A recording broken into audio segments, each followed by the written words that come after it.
Girls, our next topic is documents of companies. So, the important documents to be prepared by company during its incorporation and commencement of business. അപ്പോൾ നമ്മൾ പറഞ്ഞിട്ടുണ്ട് ഫോർമേഷൻ്റെ സമയത്ത് എന്താ പറയുക formation of a company involves the preparation and filing of several documents. അപ്പോൾ ഏതൊക്കെയാണ് important documents എന്നുള്ളതാണ് നോക്കാൻ പോകുന്നത്. So the 3 important documents are Memorandum of Association, Articles of Association and Prospectus. അപ്പോൾ ഇന്ന് ഞാൻ എന്താണ് മെമ്മോറാണ്ടം ഓഫ് അസോസിയേഷൻ എന്നുള്ളതാണ് പറയാൻ പോണത്. ഓക്കെ, മെമ്മോറാണ്ടം ഓഫ് അസോസിയേഷൻ എന്ന് പറഞ്ഞാൽ every company whether public or private must have its on memorandum of association. It is the most important document of the company. So this is the first step in the formation of the company, to prepare a document called memorandum of association. അപ്പോൾ ഈ memorandum of association contains the fundamental conditions on which the company is to be incorporated. എന്തൊക്കെ conditions ആണ് എന്നുള്ളതാണ് പറയുന്നത് ഇതിൽ. No company can be registered without a memorandum of association, and its document of great importance. It is a document of great importance. Joint of കമ്പനീസിനെ കുറിച്ച് പറയുകയാണെങ്കിൽ, company register ചെയ്യണമെങ്കിൽ ഈ ഒരു ഡോക്യുമെൻറ്റ് ഇസ് എ മസ്റ്റ്. മനസ്സിലായല്ലോ. അപ്പോൾ ഇനി നമുക്കൊന്ന് ഡെഫിനേഷൻ നോക്കാം. Definition of memorandum of association. ഇപ്പോൾ section 256 of companies act 2013 defines memorandum. മെമ്മോറാണ്ടത്തിൻ്റെ ഡെഫിനേഷൻ ശ്രദ്ധിക്കുക. Memorandum means memorandum of a company as originally framed or as altered from time to time in pursuance of any previous company law or of this act. അപ്പം മെമ്മോറാണ്ടത്തിൻ്റെ definition പറയുന്നത് എങ്ങനെയാണ്? ഒന്നുകിൽ originally frame ചെയ്ത memorandum ആവാം, അല്ലെങ്കിൽ അത് alter ചെയ്തിട്ടുള്ളതാവാം.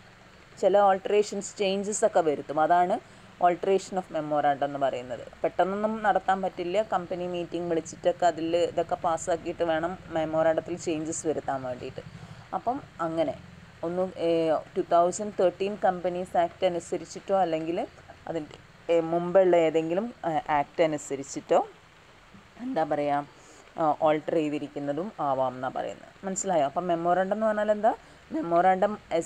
Memorandum of association of a company as originally framed ആവാം, or as altered from time to time in pursuance of any previous company law or of this act. 2013 ആക്ടിനെയാണ് പറയുന്നത് this act. Okay, പക്ഷേ ഈ ഒരു ഡെഫിനേഷനിൽ it does not explain the real meaning of memorandum. ഒരു definition നമുക്കൊന്നും കൂടെ നോക്കാം.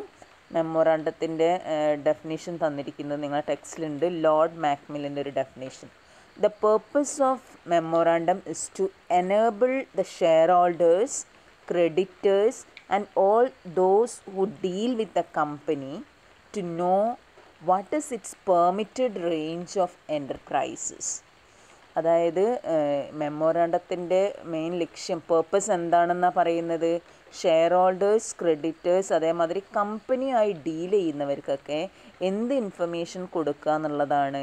To know what is its permitted range of enterprise. അത് കമ്പനീൻ്റെ അധികാരപരിധി എത്രത്തോളം വരും, അതായത് എത്ര വരെയാണ് ഈ അതായത് കമ്പനീൻ്റെ ഓരോ എന്താ പറയുക പെർമിറ്റഡ് റേഞ്ച് ഓരോ കാര്യത്തിലും എന്താണ് എങ്ങനെയാണെന്നുള്ളത് മനസ്സിലാക്കാനുള്ള ഒരു ഡോക്യുമെൻ്റാണ് ഈ മെമ്മോറാണ്ടം എന്നാണ് ഈ ഡെഫിനേഷനിൽ പറയുന്നത്. ഓക്കെ, അപ്പം മെമ്മോറാണ്ടം എന്ന് പറഞ്ഞിട്ടുണ്ടെങ്കിൽ ഇത്ര മനസ്സിലാക്കി വെച്ചാൽ മതി. എന്താണ്? It is the constitution of a company which defines all those conditions and objects for which the company is established. Okay, ഞാൻ ഒന്നും കൂടെ പറയാം എന്താണ് മെമ്മോറാണ്ടം എന്നുള്ളത്. മെമ്മോറാണ്ടത്തിൻ്റെ മീനിങ് പറയുന്നതാണ് it is an extremely important document in relation to affairs of the company. It sets out the constitution of the company and is the foundation on which the structure of the company is based. Then it contains the fundamental condition upon which alone the company is allowed to be incorporated. And a company cannot apart from the provisions contained its memoranda. അതായത് if it does, it would ultra vires the company and therefore wholly void എന്നാണ് പറയുന്നത്. അതായത് മെമ്മോറാണ്ടത്തിൽ എന്താണോ പറഞ്ഞിരിക്കുന്നത് അതിൻ്റെ അപ്പുറത്തേക്ക് കമ്പനിക്ക് കടക്കാൻ പറ്റില്ല, പ്രവർത്തിക്കാൻ പറ്റില്ല. അങ്ങനെ ചെയ്തിട്ടുണ്ടെങ്കിൽ അതിനാണ് അൾട്രാ വയേഴ്സ് ആക്ട്സ് എന്ന് പറയാം, ആക്റ്റുകൾ. Okay. After registration of the company the memorandum becomes a public document. ആർക്ക് വേണമെങ്കിലും ഇതാക്കുക, ഒരു നോമിനൽ ചാർജ് കൊടുത്തുകൊണ്ട് ആർക്ക് വേണമെങ്കിലും മെമ്മോറാണ്ടത്തിൻ്റെ കോപ്പിയും കൈപ്പറ്റാം. ഓക്കെ, ക്ലിയർ ആണോ മെമ്മോറാണ്ടം? ഇനി നമ്മൾ നോക്കാൻ പോണത് what is the importance of memorandum of association എന്നുള്ളത്. Memorandum of association is an important document in relation to affairs of the company എന്ന് പറഞ്ഞ് it is the charter of the company. One വേർഡൊക്കെ ആയിട്ട് ചോദിക്കിട്ടോ, എന്താ പറയുക, charter. It is the charter which contains the fundamental conditions upon which company is registered. Okay. It also regulates the external affairs of the company in relation to outsiders എന്നാണ് പറയുന്നത്. അപ്പോൾ നേരത്തെ പറഞ്ഞു ഞാൻ, ഒരു പബ്ലിക് ഡോക്യുമെൻ്റായി മാറും ഇത് രജിസ്ട്രേഷന് ശേഷം. And the parties dealing with the company may ask for it's copy on A payment of nominal charge. ഇനി ഈ മെമ്മോറാണ്ടത്തിൻ്റെ ഇമ്പോർട്ടൻസ് അല്ലെങ്കിൽ ഒബ്ജക്ട്സ് എന്ന് പറയുന്നത് നമുക്ക് കാര്യമായിട്ട് രണ്ടെണ്ണമാണ്. There are 2 objects in registering the memorandum of association. അതിൽ ഫസ്റ്റ് വൺ ആരെ ലക്ഷ്യം വെച്ചുകൊണ്ടുള്ളതാണ്?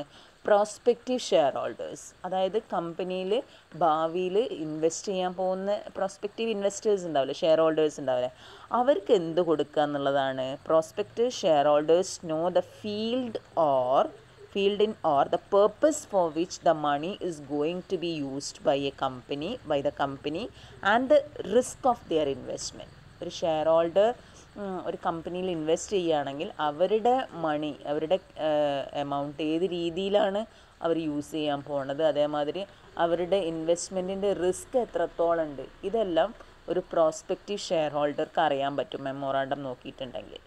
പിന്നെ രണ്ടാമതൊരു കാര്യം പറയുന്നത്, anyone dealing with the company may know what the object of the company are and whether the dealing with the company is within the objective or not. അതായത് പുറത്തുനിന്ന് ആർക്ക് നോക്കിയാലും മനസ്സിലാക്കാൻ പറ്റും എന്താണ് കമ്പനിയുടെ ലക്ഷ്യങ്ങൾ, what are the objectives of the company.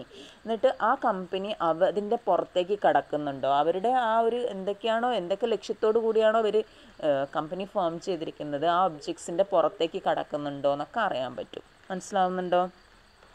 ഇതാണ് importance of memorandum. So next we can see requirements of memorandum. അതായത് memorandum of every company shall state എന്താണെന്ന് വെച്ചാൽ, ഇപ്പോൾ പബ്ലിക് കമ്പനി ആണെങ്കിൽ അതിൻ്റെ the name of the company with limited as the last word. Public company ആണെങ്കിൽ അവരുടെ കമ്പനീൻ്റെ പേരിൻ്റെ last എന്തായിട്ട് വേണം, ലിമിറ്റഡ് എന്നുള്ള വേർഡ് വേണം. ഇനി പ്രൈവറ്റ് കമ്പനി ആണെങ്കിൽ അവരുടെ പേരിൻ്റെ കൂടെ, കമ്പനി നെയിമിൻ്റെ കൂടെ പ്രൈവറ്റ് ലിമിറ്റഡ് എന്നുള്ള ഒരിത് വേണം. മനസ്സിലായോ? ഇനി the state in which the registered office of the company is to be situated. ഏത് സ്റ്റേറ്റ് ആണെന്നുള്ളത് അറിയിച്ചിരിക്കണം. രജിസ്റ്റേർഡ് ഓഫീസ് എവിടെയാണ് അതിൻ്റെ സ്റ്റേറ്റിൻ്റെ പേരുണ്ടായിരിക്കണം മെമ്മോറാണ്ടത്തിൽ. അതുമാതിരി the object of the company along with incidental matters for attaining the main object. കമ്പനിയുടെ ലക്ഷ്യങ്ങൾ എന്തൊക്കെയാണ്, അതുമാതിരി the liability of members of the company whether limited or unlimited, explaining clearly with regard to company limited by shares and company limited by guarantee. അതേമാതിരി company ഏത് ടൈപ്പിലുള്ള കമ്പനിയാണ്, അതായത് കമ്പനീൻ്റെ മെമ്പേഴ്സിൻ്റെ liability എന്ന് പറയുന്നത് ലിമിറ്റഡ് ആണോ അൺലിമിറ്റഡ് ആണോ. ഇനി ലിമിറ്റഡ് ആണെങ്കിൽ തന്നെ ലിമിറ്റഡ് ബൈ ഷെയർസ് ആണോ ലിമിറ്റഡ് ബൈ ഗ്യാരണ്ടി ആണോ, ഈ കാര്യങ്ങളെല്ലാം ഏതിൽ പറഞ്ഞിരിക്കണം എന്നാണ് പറയുന്നത്, മെമ്മോറാണ്ടത്തിൽ ഉണ്ടായിരിക്കണം. അതേപോലെ the amount of share capital with which the company is to be registered and the division thereof. എത്ര എമൗണ്ട് വെച്ചിട്ടാണ് കമ്പനി ഷെയർ ക്യാപിറ്റൽ വെച്ചിട്ടാണ്, registered share capital of the company എത്രയാണ്, അതിൻ്റെ ഡിവിഷനും ഉണ്ടായിരിക്കണം. Okay. Then no subscriber of the memorandum shall take less than 1 share. അതായത് മെമ്മോറാണ്ടത്തിൽ subscribers എന്ന് പറയുന്നത് അതിൽ സൈൻ ചെയ്യുന്ന ആൾക്കാർ, അവർ മിനിമം 1 ഷെയർ എന്നെങ്കിലും എടുത്തിരിക്കണം എന്നുള്ളതാണ്. മനസ്സിലായല്ലോ? അതാണ് no subscriber of the memorandum shall take less than 1 share. Each subscriber of the memorandum shall write opposite to his name the number of shares he takes, അതായത് മെമ്മോറാണ്ടത്തിൽ സബ്സ്ക്രൈബേഴ്സ് സൈൻ ചെയ്യുന്നവരുടെ പേരിൻ്റെ നേരെ അവർ എത്ര നമ്പർ ഓഫ് ഷെയർസ് എടുത്തു എന്നുള്ളതും കൂടെ, കമ്പനീൻ്റെ എത്ര ഷെയർസ് അവരുടെ കയ്യിലുണ്ടെന്നുള്ള ആ നമ്പറും കൂടെ കാണിച്ചിരിക്കണം എന്നാണ് പറയുന്നത്. മനസ്സിലായല്ലോ? പിന്നെ പറയുന്നത്, അപ്പോൾ ഇത്രയും കാര്യങ്ങളാണ് റിക്വയർമെൻറ്റ്സ് ഓഫ് മെമ്മോറാണ്ടത്തിൽ പറയുന്നത്. Then comes form of memorandum. ഒരു 5 types of memorandum are there, അതായത് ഫോർമാറ്റ് 5 തരത്തിൽ വരുന്നുണ്ട്. The memorandum of a company shall be in respective forms specified in table A, B, C, D and E in schedule 1. അപ്പോൾ ഏതൊക്കെയാണെന്ന് നോക്കാം. Table A എന്ന് പറയുന്നത് ഏത് ടൈപ്പ് ഓഫ് കമ്പനീൻ്റെതാണ്? Memorandum of a company limited by shares. Then table B എന്നുള്ള ഫോർമാറ്റിൽ തന്നിരിക്കുന്നത് memorandum of a company limited by guarantee and not having a share capital. Table സിയിൽ പറയുന്ന മെമ്മോറാണ്ടത്തിൻ്റെ ഫോർമാറ്റ് ഏതാണ്? Companies limited by guarantee and having a share capital. And table ഡിയിൽ പറയുന്നത് memorandum of association of an unlimited company and not having a share capital. Then ഈയിൽ format ഏതാണെന്ന് വെച്ചാൽ memorandum of association of an unlimited company and having a share capital. മനസ്സിലായല്ലോ? അപ്പോൾ ഇങ്ങനെ 5 ഫോർമാറ്റുകളുണ്ട് മെമ്മോറാണ്ടത്തിന് എന്നുള്ളത് മനസ്സിലാക്കി വെച്ചോളാം. ഇനി നമ്മൾ നോക്കാൻ പോണത് പ്രിൻറ്റിങ് ആൻഡ് സിഗ്നേച്ചർ ഓഫ് മെമ്മോറാണ്ടാണ്. മെമ്മോറാണ്ടം എന്ന് പറയുന്നത് എന്തായിരിക്കണം എന്നാണ് പറയുന്നത്? It shall be printed, it shall be divided into paragraphs numbered consecutively. Each paragraph should be numbered consecutively എന്നാണ് പറയുന്നത് കേട്ടോ. And it shall be signed by each subscriber. അയാൾ എന്തൊക്കെ ഉണ്ടായിരിക്കണം? അഡ്രസ്സ് വേണം, description and occupation if any, in the presence of at least 1 witness who shall attest the signature and shall likewise add his name, description and occupation if any. അപ്പം എല്ലാ സബ്സ്ക്രൈബേഴ്സും മെമ്മോറാണ്ടത്തിൽ sign ചെയ്തിരിക്കണം. ഒരു സാക്ഷീൻ്റെ മുന്നേ ഒരു വിറ്റ്നസ് വേണം ഇവർ സൈൻ ചെയ്യുന്ന സമയത്ത്. എന്നിട്ട് ഈ സാക്ഷി ഉണ്ടല്ലോ, അയാളുടെ ഡീറ്റെയിൽസും ഉണ്ടായിരിക്കണം എന്നുള്ളതാണ്. The signature of each subscriber must be attested by witness. A witness should write his name, description and occupation, and memorandum must be stamped. Okay, അങ്ങനെയാണ് മെമ്മോറാണ്ടം പ്രിൻ്റ് ചെയ്യേണ്ടതും സൈൻ ചെയ്യേണ്ടതും. ഓക്കെ, ഇനി നമ്മൾ നോക്കാൻ പോകുന്നത് എന്താണ്, വാട്ട് ആർ ദ എന്താ പറയുക കണ്ടൻസ് ഓഫ് മെമ്മോറാണ്ടം എന്നുള്ളതാണ്. മെമ്മോറാണ്ടം എന്ന് പറഞ്ഞാൽ നമ്മൾ പറഞ്ഞു കഴിഞ്ഞ് എന്താണ് മെമ്മോറാണ്ടം എന്ന് പറഞ്ഞിട്ടുണ്ടെങ്കിൽ it is the basic document of A joint stock company.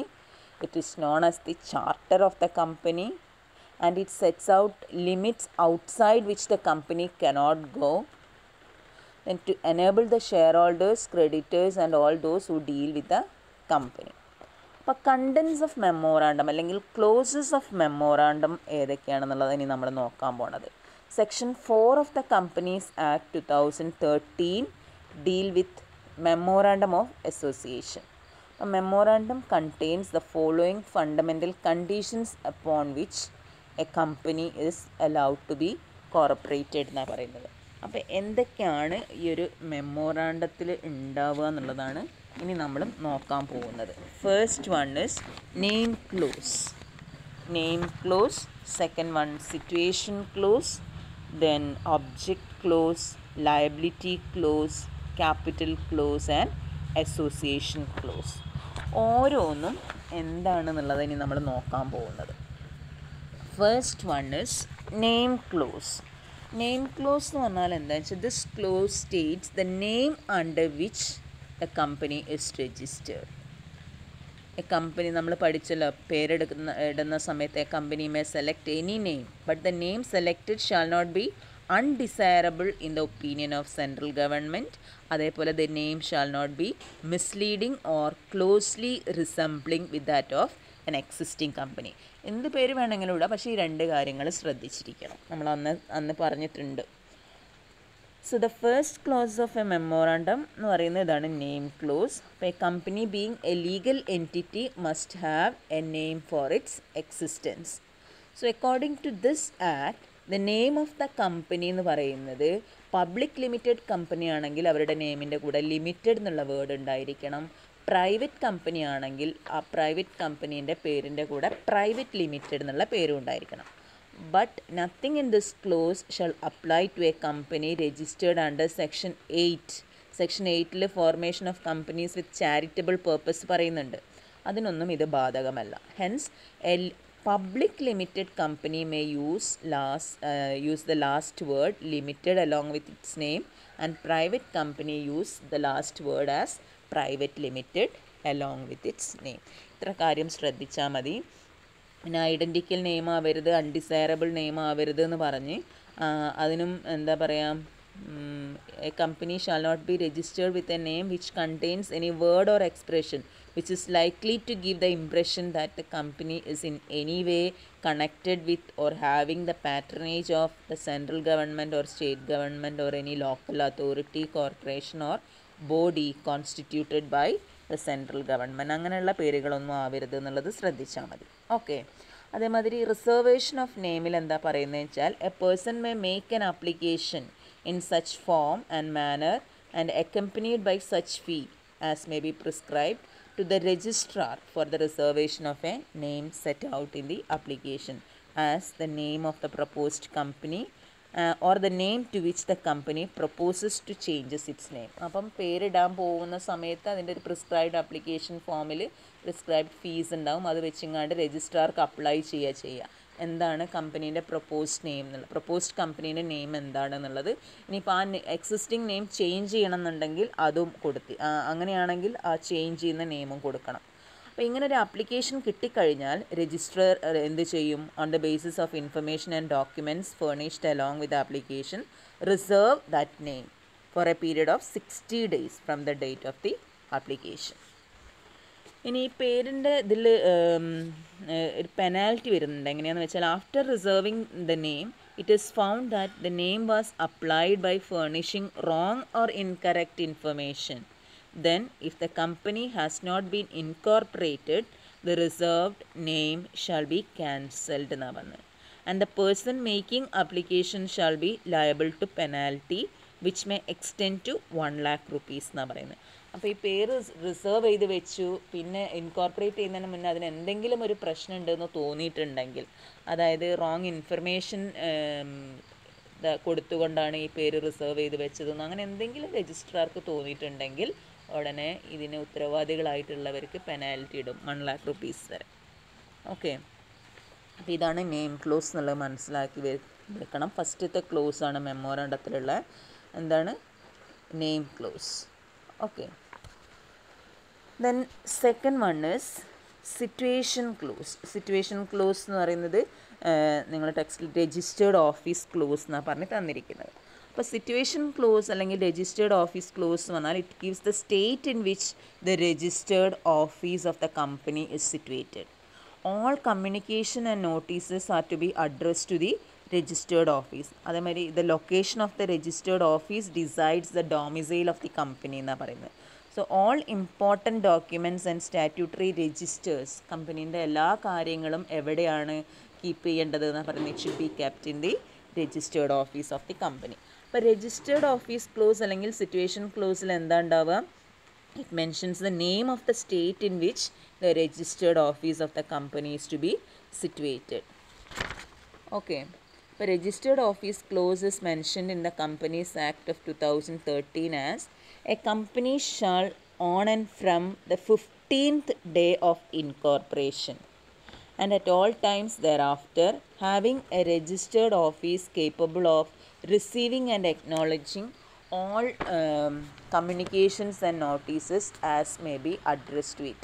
അതായത് രജിസ്റ്റർ ചെയ്ത് കഴിഞ്ഞ് 15 ദിവസത്തിനുള്ളിൽ അവർക്ക് എന്തായാലും നിർബന്ധമായിട്ടും എന്തുണ്ടായിരിക്കണം എന്ന് പറയുന്നത് ഈ രജിസ്റ്റേർഡ് ഓഫീസ് ഉണ്ടായിരിക്കണം. ആ രജിസ്റ്റേർഡ് ഓഫീസിൽ അവിടേക്കാണ് കമ്പനിക്ക് വേണ്ട എല്ലാ കമ്മ്യൂണിക്കേഷൻസും സെൻഡ് ചെയ്യുക, അതേപോലെ എല്ലാ നോട്ടീസസൊക്കെ. അതേപോലെ the company shall furnish to the registrar verification of its registered office within a period of 30 days of its incorporation. അതേപോലെ കമ്പനി ഇൻകോർപ്പറേറ്റ് ചെയ്ത് 30 ദിവസത്തിനുള്ളിൽ എന്ത് ചെയ്തിരിക്കണം എന്നാണ് പറയുന്നത്? Verification of its registered office, അതായത് ഇന്ന സ്ഥലത്താണെന്ന് പറഞ്ഞിട്ട് രജിസ്ട്രാർക്ക് വെരിഫൈ ചെയ്യാനുള്ള അവസരം കൂടെ കൊടുക്കണം. Company shall furnish to the registrar verification of its registered office. Okay, അതേപോലെ every company shall paint or affix its name and address of its registered office and keep the same painted or affixed on the outside of every office or place in which its office business is carried on. അതായത് കൃത്യമായിട്ട് എവിടെയാണോ registered office ഉള്ളത് അതിൻ്റെ മുമ്പിൽ കൃത്യമായിട്ട് legible ലെറ്റേഴ്സിൽ കമ്പനീൻ്റെ പേര് ഒന്നുകിൽ എഴുതാം അല്ലെങ്കിൽ എഫിക്സ് ചെയ്തിരിക്കണം എന്നാണ് പറയുന്നത്. Having it's name engraved in legible characters on its seal, അതാ പറയുന്നത്. Then get it's name, address of registered office and the corporate identity number along with telephone number, fax number if any, email and website address if any, printed in all its business letters, bill heads, letter paper and in all its notices and other official publication. കമ്പനീൻ്റെ എന്തൊക്കെ official കാര്യങ്ങൾ അയക്കുന്നുണ്ടോ, letter head ആയിക്കോട്ടെ, notices ആയിക്കോട്ടെ, അതിലെല്ലാം പേര്, അതേപോലെ address of registered office, company register ചെയ്യുന്ന സമയത്ത് കിട്ടുന്ന ഒരു കോർപ്പറേറ്റ് ഐഡൻറ്റിറ്റി നമ്പർ ഉണ്ടാവും, ഒരു കമ്പനീൻ്റെ telephone number, fax number, email, website, ഇതെല്ലാം കൃത്യമായിട്ട് ഈ എല്ലാ പേപ്പേഴ്സിലും ഉണ്ടായിരിക്കണം എന്നുള്ളതാണ്. And have its name printed on hundis, then promissory notes, bills of exchange and such other documents as may be prescribed. അതേമാതിരി കമ്പനീൻ്റെ ഈ ബോണ്ടുകളൊക്കെ ഉണ്ട്, അതൊക്കെ കേട്ടോ പറയുന്നത്. അതേമാതിരി പ്രോമിസറി നോട്ട്, ഈ സംഭവങ്ങളിലെല്ലാം എന്തുണ്ടായിരിക്കണം എന്നുള്ളതാണ്, നെയിം പ്രിൻറ്റ് ചെയ്തിരിക്കണം എന്നുള്ളതാണ്. Where a company has changed its name or names during the last 2 years, it shall paint or affix or print, as the case may be, along with its name, the former name or names so changed during the last 2 years as required above. ഇനി name change ചെയ്യുന്നുണ്ടെങ്കിൽ 2 വർഷം എന്ത് ഉണ്ടായിരിക്കണം എന്നാണ് പറയുന്നത്, അതിൻ്റെ പഴയ നെയിമും കൂടെ അതിൻ്റെ കൂടെ തന്നെ ചേർത്തിരിക്കണം, ഏതിലേക്കാണ് മാറ്റിയത് എന്നുള്ളത്. ഇനി 1 person കമ്പനി ആണെങ്കിൽ എന്താ പറയുന്നത്, mention in bracket below the name of such company wherever its name is printed or affixed or engraved. Clear ആണല്ലോ എന്താണ് സിറ്റുവേഷൻ ക്ലോസ് എന്നുള്ളത്. The next is object clause. Object ക്ലോസിൽ എന്താ പറയുന്നതെന്ന് വെച്ചാൽ, it is the most important clause in the memorandum. It defines the scope of activities of the company. മനസ്സിലായല്ലോ, എത്രത്തോളം കമ്പനിക്ക് അതിൻ്റെ അധികാര പരിധി ഉണ്ട്. അതായത് any act done beyond the object close is considered to be ultra vires. അപ്പോൾ എന്താണോ ഒബ്ജക്റ്റ് സെറ്റ് ചെയ്ത് വെച്ചിരിക്കുന്നത് അതിൻ്റെ അപ്പുറത്തേക്ക് കടക്കാൻ പാടില്ല. അങ്ങനെ കടന്നു പോയിട്ടുണ്ടെങ്കിൽ അതാണ് കമ്പനീൻ്റെ ബിയോണ്ട് ദ പവേഴ്സ് എന്തെങ്കിലും ആക്ട് ചെയ്തിട്ടുണ്ടെങ്കിൽ അതിനാണ് അൾട്രാ വയേഴ്സ് എന്ന് പറയാം. ഓക്കെ, അപ്പം object clause must clearly state the object of the company and it shall not contain any object which is illegal or not permitted by the act or anything which is oppose to public policy എന്നാണ് പറയുന്നത്. പിന്നെ തോന്നിയ പോലെ മാറ്റാനൊന്നും പറ്റില്ല object close കേട്ടോ. Clear ആണോ എന്താ object close എന്നുള്ളത്? The type of activities which the company can carry on, അതാണ് ഒബ്ജക്റ്റ് ക്ലോസിൽ മെൻഷൻ ചെയ്യുക. A company can take up only those activities which are mentioned in the memorandum and no beyond which it cannot go എന്നാ പറയുന്നത്. അപ്പോൾ അങ്ങനെ പോയിട്ടുണ്ടെങ്കിൽ അത് ultra vires ആവും. അപ്പോൾ all the ultra vires acts are void and of no legal effect എന്നാണ് പറയുന്നത്. അപ്പം ഈ ഒബ്ജക്റ്റ് ക്ലോസ് ഡ്രാഫ്റ്റ് ചെയ്യുന്ന സമയത്ത് it should be drafted very carefully. ഇനി ഒബ്ജക്റ്റ് ക്ലോസ് സെർവ്സ് 2 purposes. എന്തൊക്കെയാണ് പറയുന്നത്? In the first place it informs the shareholders and others about the kind of business in which their money is invested. Second എന്ന് പറയുന്നത് it informs the creditors and other outsiders dealing with the company as to what the company is permitted to do lawfully. അപ്പോൾ object of the company to be classified and stated in the memorandum as first the object for which the company is proposed to be incorporated. എന്തിനു വേണ്ടിയിട്ടാണ് ഈ company register ചെയ്യുന്നത് എന്നുള്ളത്, എന്ത് ഒബ്ജക്റ്റോട് കൂടിയിട്ടാണെന്നുള്ളതും വേണം. Any matter considered necessary in furtherance thereof. അത് കൂടാതെ വേറെ എന്തെങ്കിലും അതിൻ്റെ ഫെർദറായിട്ട് ചെയ്യുന്നുണ്ടെങ്കിൽ അതും കൂടെ അതിൽ മെൻഷൻ ചെയ്തിരിക്കണം. ഓക്കെ, അപ്പോൾ it is the essence of memorandum എന്നാണ് പറയുന്നത്. It clearly defines the sphere of the company activities. It indicate a series of object for which the company is established. Okay, അപ്പോൾ മെയിൻ ഒബ്ജക്റ്റീവ്സ് എന്താണെന്നുണ്ടാവണം, subsidiary objectives ഉണ്ടാവണം, furtherance അതായത് വേറെ എന്തെങ്കിലും other objectives ഉണ്ടെങ്കിൽ ആ കാര്യം കൂടെ ഈ ഒബ്ജക്റ്റ് ക്ലോസിൽ സ്റ്റേറ്റ് ചെയ്തിരിക്കണം. Okay, then next comes liability clause. Liability ക്ലോസിൽ എന്താ പറയുന്നതെന്ന് വെച്ചാൽ, ആ പേരും തന്നെ നിങ്ങൾ മനസ്സിലാക്കിക്കോളാം, ബാധ്യതയാണ് ലയബിലിറ്റി ക്ലോസ്. അപ്പോൾ this clause signifies the nature of liability of its members. അതായത് in the case of company limited by shares, limited by shares ആണ് ആ കമ്പനിയിലെ ഷെയർ ഹോൾഡേഴ്സിൻ്റെ ഇത് ലിമിറ്റഡ് ബൈ ഷെയർസ് ആണെങ്കിൽ this clause shall state that the liability of each member will be limited to the extent of par value of shares held by him. അങ്ങനെ ഒരു word ഉണ്ടായിരിക്കണം. മനസ്സിലായല്ലോ? അതായത് in the event of winding up of the company മെമ്പേഴ്സിന് എന്ത് ചെയ്യാൻ പാടില്ല, അവരെ എത്രയാണോ അവരുടെ the balance amount due on their shares അത് മാത്രമേ അവരുടെ അടുത്ത് നിന്ന് വാങ്ങാൻ പാടുള്ളൂ, അതിൽ കൂടുതൽ അവരോട് ചോദിക്കാൻ പാടില്ല. ഇനി in the case of companies limited by guarantee ആണെങ്കിൽ the liability of members is limited to the extent of amount of guarantee given by them. രണ്ട് തരത്തിൽ വരുമല്ലോ, ലിമിറ്റഡ് ബൈ ഷെയർസും വരും, ലിമിറ്റഡ് ബൈ ഗ്യാരണ്ടിയും വരും. അപ്പോൾ ഏത് ടൈപ്പാന്ന് നോക്കിയിട്ട് അതിനനുസരിച്ചിട്ടുള്ള ഇതുണ്ടായിരിക്കണം എന്നുള്ളതാണ്.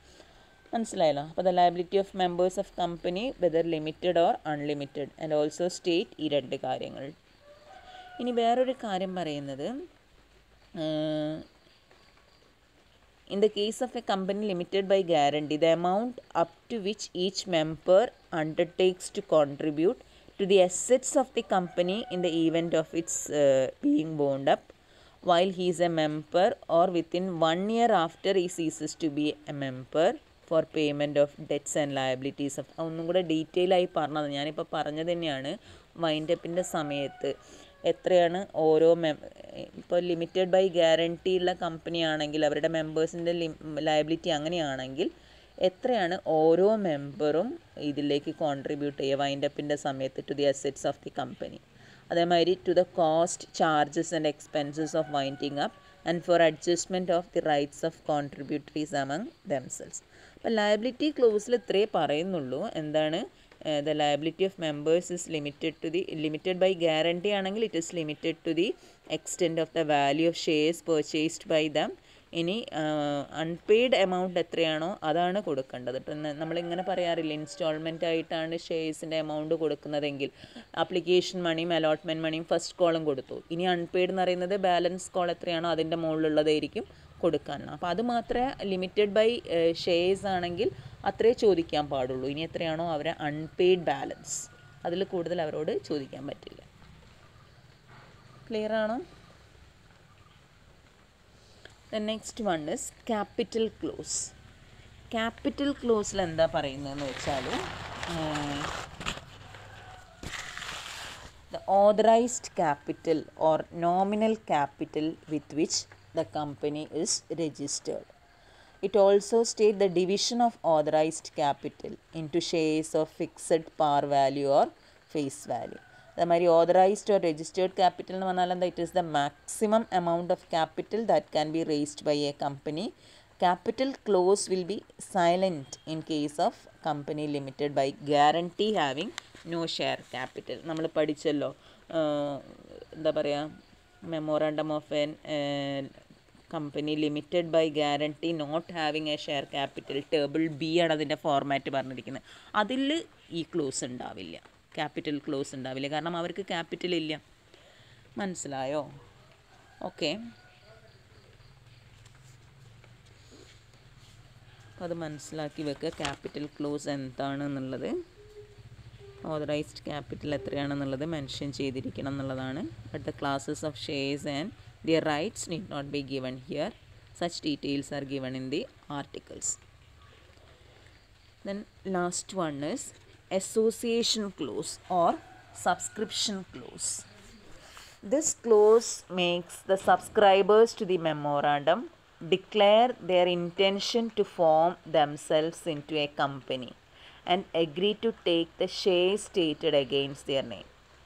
അപ്പം പബ്ലിക് കമ്പനിയാണ്, നിങ്ങൾക്കറിയാം 7 പേര് വേണം ഒരു കമ്പനി ഇതാവാൻ വേണ്ടിയിട്ട്. പ്രൈവറ്റ് കമ്പനി ആണെങ്കിൽ എത്ര പേരാ മെമ്മോറാണ്ടത്തിൽ സൈൻ ചെയ്യേണ്ടത്? At least 2 persons. അപ്പോൾ each subscriber must take at least 1 share and the number of shares taken are stated against his name എന്നാണ് പറയുന്നത്. But the signature of each member shall be witnessed by a witness who shall also put his signature therein. നേരത്തെ ഞാൻ പറഞ്ഞല്ലോ. അപ്പോൾ ഈ association ക്ലോസിൽ പറയുന്നത് എന്താണെന്നാണ് പറയുന്നത്? ഡിക്ലറേഷൻ ഓഫ് മെമ്പേഴ്സ്, ഈ ആരൊക്കെ ഈ മെമ്മോറാണ്ടത്തിൽ സൈൻ ചെയ്യുന്നു, അവരെത്ര ഷെയർസ് ഓരോരുത്തരും എടുത്തിട്ടുണ്ട്. ഇനി ഇവർ സൈൻ ചെയ്യുന്ന സമയത്ത് അതൊരു വിറ്റ്നസ്സിൻ്റെ മുമ്പിൽ വെച്ചിട്ടാണ് സൈൻ ചെയ്യേണ്ടത്. ആ വിറ്റ്നസ് ആരാണോ, സാക്ഷി ആരാണോ, അവരുടെ പേരും എന്താ പറയുക ഡീറ്റെയിൽസും ഇതിൽ എഴുതണം. അപ്പോൾ അങ്ങനെയുള്ള ആ ഒരു എന്താ പറയുക മെമ്പേഴ്സിൻ്റെ ഡിക്ലറേഷനാണ് ഈ അസോസിയേഷൻ ക്ലോസിൽ പറയുന്നത്. മനസ്സിലാവുന്നുണ്ടോ? ഓരോ ടൈപ്പ് ഓഫ് കമ്പനി ആണെങ്കിൽ എങ്ങനെയൊക്കെയാണെന്നുള്ളത് നിങ്ങൾ ടെക്സ്റ്റിൽ പറയുന്നുണ്ട്, നോക്കി നോക്കിക്കോളാം. ഓക്കെ. അപ്പോൾ at the end of the memorandum of a company there is an association close or it is A declaration of association എന്നാണ് പറയാം. അതിലിങ്ങനെയാണ് വേർഡിങ്സ് ഉണ്ടാവുക. ഒരു എക്സാമ്പിൾ തന്നെന്ന് മാത്രമേ ഉള്ളൂ. We the several persons whose names and addresses are subscribed are desirous of being formed into a company in pursuance of this memorandum of association, and we respectively agree to take the number of shares in the capital of the company set against our respective names. അങ്ങനെ എഴുതിയും കൊണ്ടുള്ള ഒരു declaration ഉണ്ടാവും. മനസ്സിലായല്ലോ? അതിനെയാണ് declaration close എന്ന് പറയാം. അപ്പോൾ ഓരോന്നും ഓരോ ടൈപ്പ് ഓഫ് കമ്പനീസ് ആണെങ്കിൽ അതിലെത്ര മെമ്പേഴ്സ് ഡിക്ലെയർ ചെയ്തിരിക്കുക, അവരുടെ പബ്ലിക് കമ്പനി ആണെങ്കിൽ 7 പേര് സൈൻ ചെയ്തിരിക്കണം മെമ്മോറാണ്ടത്തിൽ. പ്രൈവറ്റ് ആണെങ്കിൽ 2 പേര്, 1 person കമ്പനി ആണെങ്കിൽ 1 അപ്പോൾ ആ ഒരു ഡീറ്റെയിൽസ് ആഫ്റ്റർ ദ ഡിക്ലറേഷൻ എന്ത് ചെയ്തിരിക്കണം എന്നാണ് പറയുന്നത്? Subscribers should sign their name and state their full address and the number of shares taken up by them. And each member must at least take എത്രയെന്നാണ് പറയുന്നത്? 1 share നിങ്ങൾ എടുത്തിരിക്കണം. There must be at least 7 subscribers ഞാൻ പറഞ്ഞു കഴിഞ്ഞ്. After incorporation no subscriber can withdraw his name on any ground whatsoever എന്നാണ് പറയുന്നത്. മനസ്സിലായല്ലോ? So these are the contents of memorandum of association. Thank you.